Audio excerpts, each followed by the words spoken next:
Gagalang naman ng mababang kapulungan ang timeline ng Senado para sa impeachment trial. Yan ang ulat ni Mela Lesmora.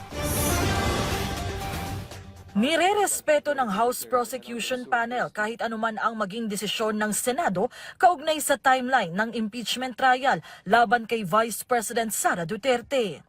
Ayon kay House Deputy Majority Leader Lawrence Defensor, isa sa mga itinilagang prosecutor ng Kamara, batid nilang posibleng sa Hunyo pa simulan ng mga senador ang paglilinis. Pero kung mas maaga rito, mas mainam sana. Since the Constitution provides that trial shall proceed forthwith, if we interpret forthwith, dapat po sana as soon as possible yon. But since the Senate is an independent body, and we respect their independence, being a bicameral legislature, we will leave that to the interpretation of the Senate. Sabi naman ni One Rider Party List Representative Rog Gutierrez, anumang mangyari, tuloy-tuloy lamang ang kanilang paghanda.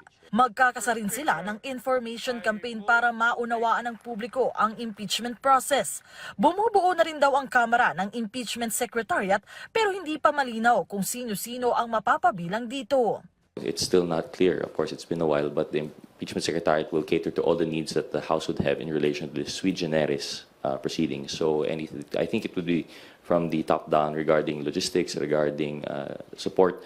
It should be separate from the legislative function of the House. Kahapon, gumawa ng kasaysayan ang Kamara nang i-impeach nila si VP Sara. 215 na kongresista ang lumagda sa complaint at ang bilang na yan maaari pang madagdagan dahil may 25 pang mambabatas na gusto pang humabol dito. Kasabay niyan sa social media, kumalat naman ang iba't ibang ulat na may kapalit umanong dagdag pondo o ayuda para sa kanilang distrito ang pagpirma ng bawat mambabatas. Pero bilang isa sa mga lumagda, mariin naman niyang itinanggi ni House Assistant Majority Leader Zia Alonto Adjong. Nagsimula na po ang smear campaign sa prosesong ito. Huwag po tayong madadala sa ganitong klaseng fake news. Kasi ito po ay paraan para ilihis kung ano po yung talagang merits nitong prosesong ito. Ang ilan namang hindi lumagda sa impeachment complaint may paliwanag din. Sabi ni House Deputy Majority Leader Erwin Tulfo, hindi siya lumagda rito dahil bilang top contender sa senatorial race, may posibilidad siyang maging senator judge at nais niyang manatiling impartial kapag nangyari ito. Mela Lesmoras para sa Pambansang TV sa Bagong Pilipinas.